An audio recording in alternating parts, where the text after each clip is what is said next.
Inanunsyo ng punong ehekutibo ang ilang hakbangin upang maisagawa ang adhikain ng administrasyon tungo sa mas pagpapadali at pagpapaigting pa ng akses sa mababang presyo ng kuryente sa bansa.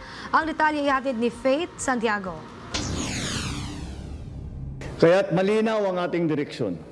Palawakin ang koneksyon, palakasin ang kapasidad at gawing abot kaya ang presyo ng kuryente para sa bawat Pilipino. Ito ang uri ng pamamahalaang ating itinataguyod. Hindi dapat ang Pilipino ang naghahabol sa tulong.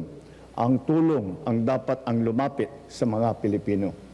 Ito ang binigyan diin ni Pangulong Ferdinand R. Marcos Jr. sa harap ng mga opisyal ng gobyerno at Meralco executives sa pagpupulong hinggil sa energy sector sa Meralco Theater sa Pasay City. Ibinahagi ng Pangulo ang kahalagahan ng abot kaya at maaasahang kuryente para sa pang-araw-araw na buhay at paglago ng ekonomiya, lalo na para sa mga pamilyang nasa malalayong lugar. Upang masolusyonan ito, inanunsyo ng Pangulo ang automatic enrollment ng 4-piece beneficiaries sa Lifeline Rate Subsidy Program at pagpapadali ng proseso ng net metering para sa distribution utilities. Mula noong Nobyembre ng 2025, halos 330,000 lang ang nakarehistro sa LRSP. Nasa 11% lang ng hinahaling 3 million 4-piece beneficiaries. Ani ng Pangulo, ang mababang turnout ay dahil sa komplikado at mahigpit na dokumentasyon. Ngayong buwan, ipapatupad natin kasama ng distribution utilities o DU ang automatic registration ng lahat ng benepisyaryo ng 4-piece sa ilalim ng LRSP.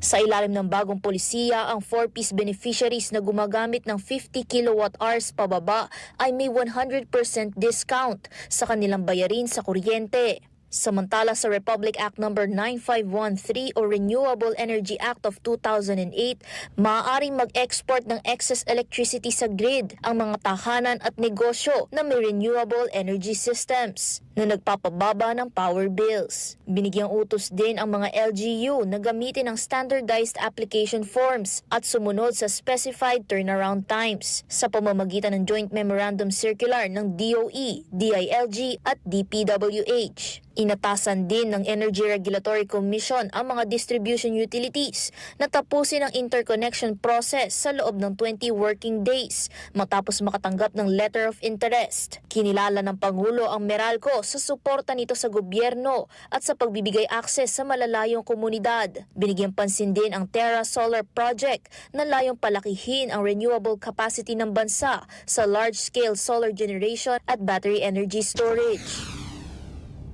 Progress in the energy sector and the nation building itself rests on shared responsibility. Together, let us fuel a bagong Pilipinas where energy powers our industries and guides our nations toward enduring progress and sustainability. Para sa totoong balita sa Bagong Pilipinas, Faith Santiago, Congress News.